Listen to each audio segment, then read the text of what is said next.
El Señor esté con vosotros.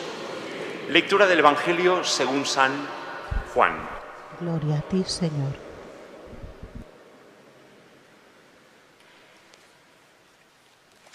En aquel tiempo, entre los que habían venido para celebrar la fiesta, había algunos gentiles.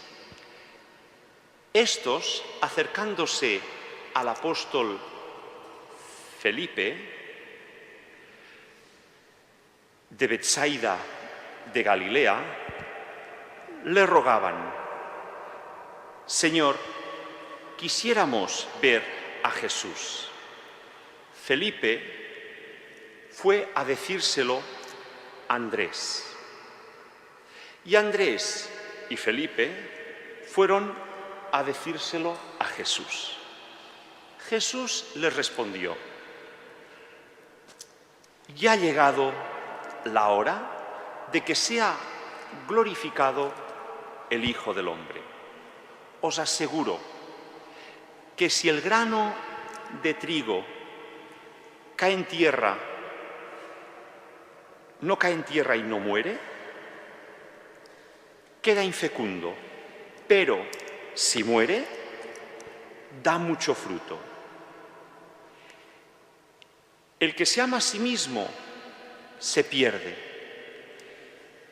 El que a sí mismo se desprecia en este mundo se guardará para la vida eterna.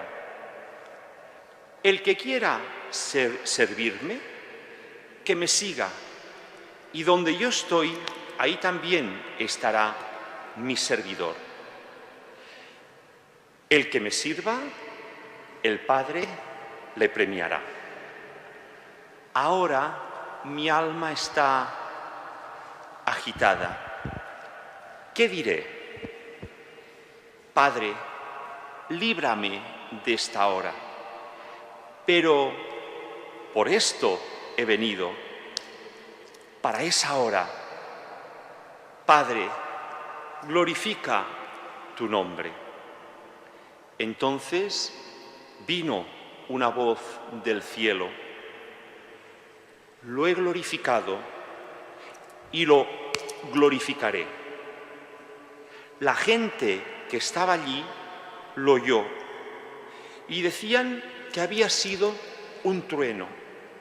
Otros decían que había hablado un ángel. Jesús tomó la palabra y dijo: esta voz no ha venido para mí, sino para vosotros. Ahora va a ser juzgado este mundo.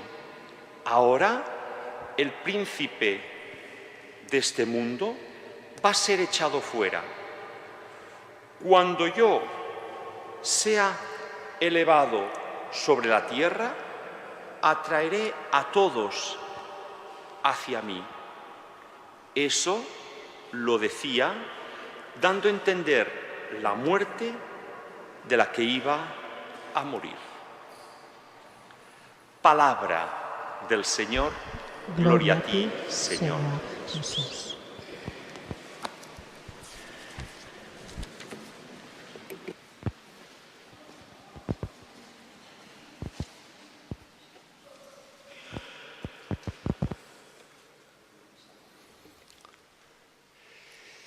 Estamos en este año B en que los evangelios son un poquito, diríamos, especiales.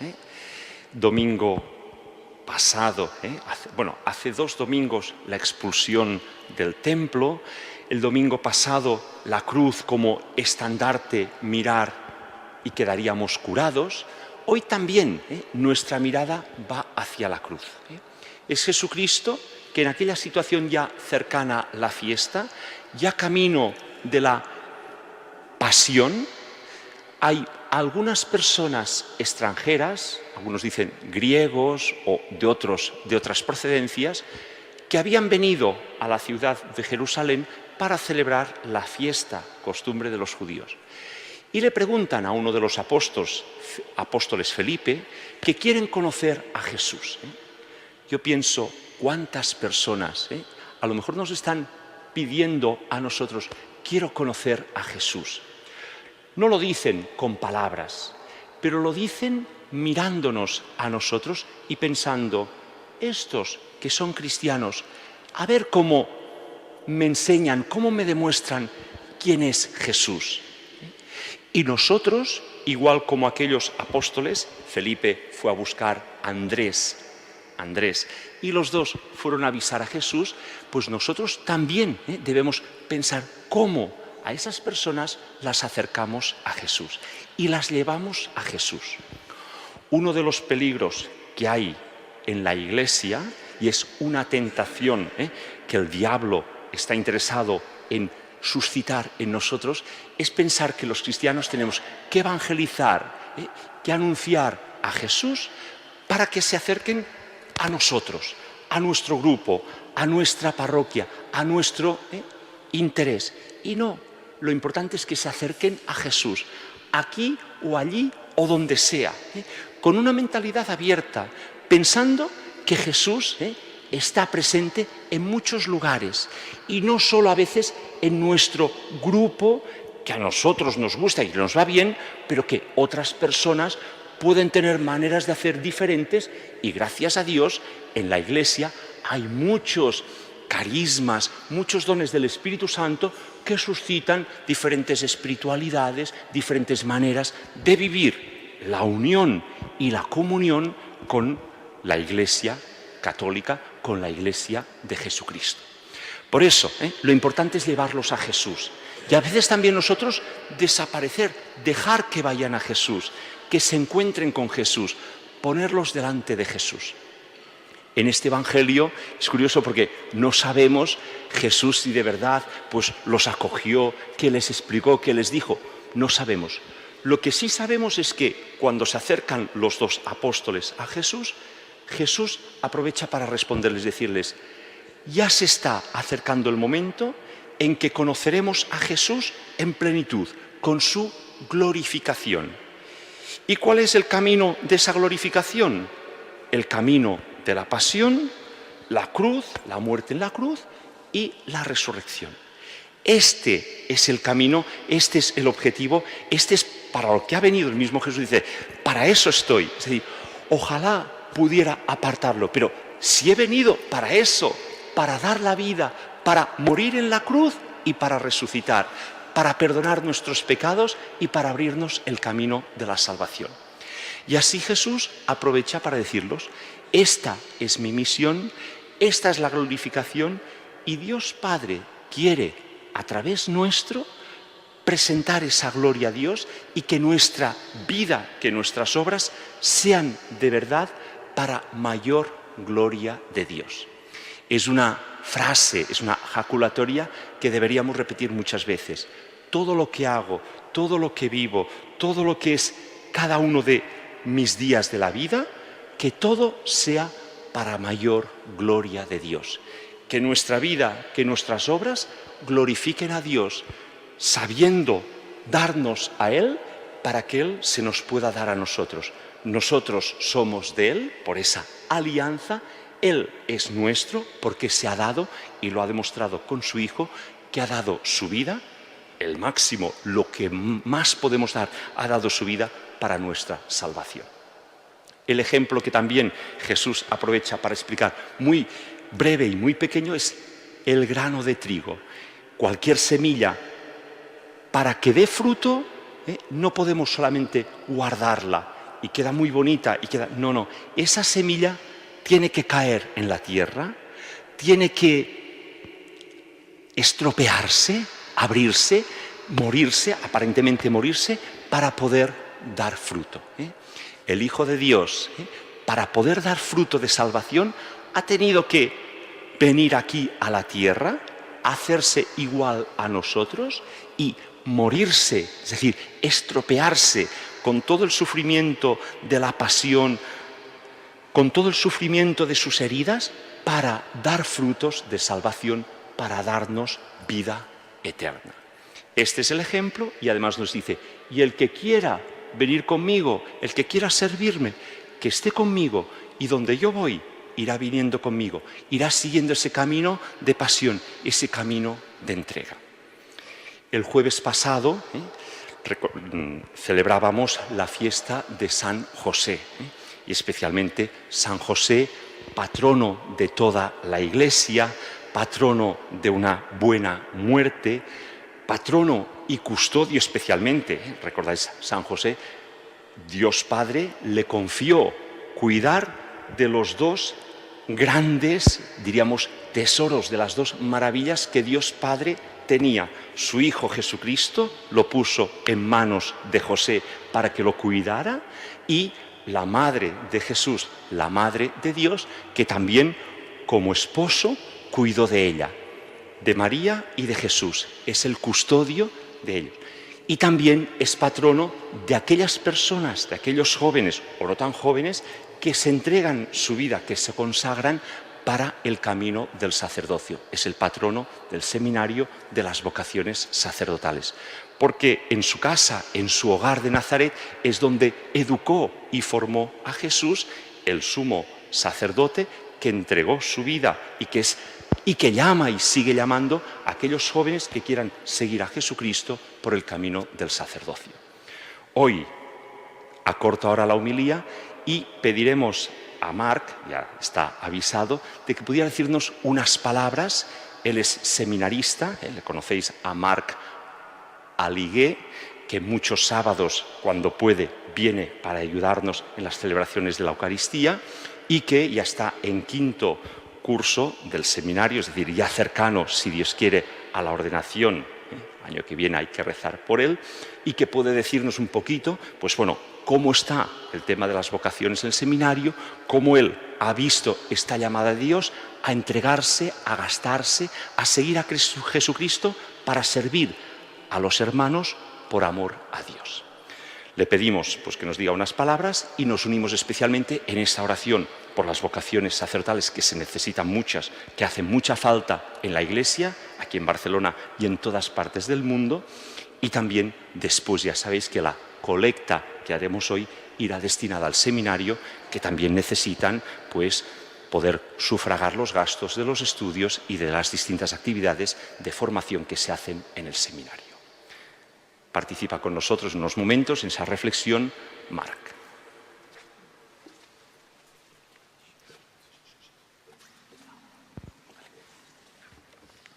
Bueno, primero agradecer al Museo y a la Pastoral por la paciencia que tenéis y que seguro que continuaréis teniendo, y os pido sobre todo mucha oración. Pues yo, si queréis, os explico. Estoy convencido que cualquiera de nuestras vidas es poliédrica, en el sentido de que cuando miramos para atrás, mi vocación la puedo explicar de muchas maneras, por las personas que me han acompañado, por los libros o por las experiencias puntuales que habré tenido de Cristo durante a lo largo de mi vida. Pero mira, cuando Musén la semana pasada me dijo que explicase mi testimonio, como bien ha dicho, yo estoy en quinto. Entonces ahora me toca hacer una especie de tesina resumiendo una síntesis de todos los años que he estudiado. Entonces la verdad es que a mí siempre me ha apasionado el triálogo entre ciencia, filosofía y teología. Entonces esta semana estaba leyendo la obra de un filósofo que quizá algunos lo conocéis, se llama Anthony Flew. Es un inglés que la verdad es que me ha emocionado muchísimo, porque él, os tenéis que imaginar que quizá es el ateo que más ha difundido ideas ateas durante el siglo pasado. Pero él siempre ha sido muy coherente y siempre ha intentado ser honesto, siguiendo un leitmotiv que era: yo voy a pensar hasta lo que yo vaya pensando, aquello me llevará a una conclusión que yo aceptaré sí o sí. Total, que Anthony Flew, que ha escrito muchas obras ateas, en el 2004 él se convierte, pero simplemente se convierte no al cristianismo. Es decir, él se da cuenta que a través de la razón puede llegar el hombre a deducir la existencia de una primera causa. Entonces la verdad es que me quedé, la verdad es que es para quitarse el sombrero por la honestidad, es decir, él se da cuenta que todo el trabajo anterior lo tiene que tirar a la basura, porque él se da cuenta que ha errado. Entonces me sabía un poco mal porque al acabar el libro pensaba, ostras, este Dios que tantos pensadores, científicos, filósofos han intentado concebir, y algunos desde toda la época se puede llegar a deducir, decía, ostras, qué lástima y qué gracias tenemos que dar los cristianos, porque ese Dios no simplemente es la primera causa, sino que nosotros podemos decir que se ha manifestado y por cada uno de nosotros ha muerto y ha resucitado, por cada uno de nosotros. Entonces, esto que venía, primero de todo, que ante este hecho que se dice muy rápido, es decir, Dios se hace hombre como nosotros, y no en general, sino para cada uno de nosotros.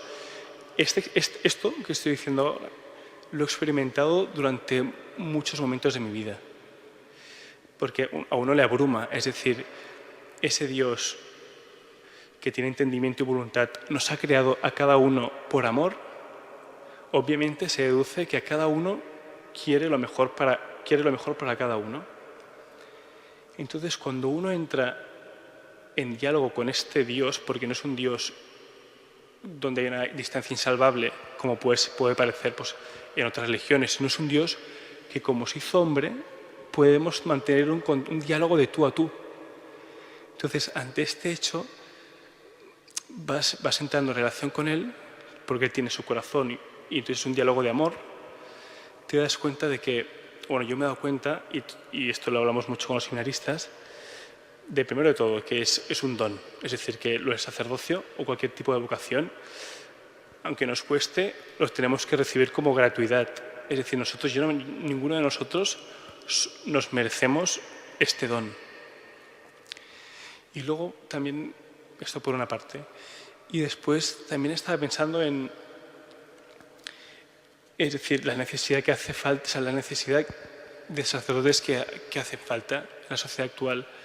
Porque cuando hablamos de amor, que no deja es querer a la persona por sí misma, querer el bien a la persona por sí misma, el bien máximo que podemos dar a la persona que amamos, si realmente nos queremos lo que acabo de decir, que Dios ha hecho hombre por nosotros, es que esa persona corresponda a ese amor que ha recibido gratuitamente.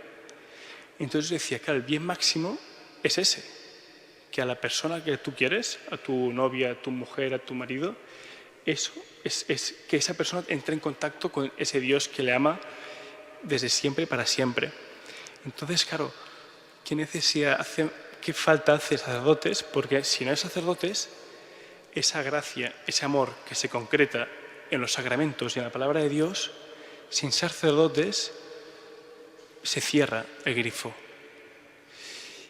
Y bueno, deciros que gracias a Dios este año han entrado 11 seminaristas, y que es que en esta época de crisis ha conmovido lo que ha hecho es que ha inquietado quizá a muchos jóvenes, y Dios ante la crisis, que de primeras tiene apariencia de mal, pues la verdad es que hay muchos jóvenes que están respondiendo, y cada vez más jóvenes.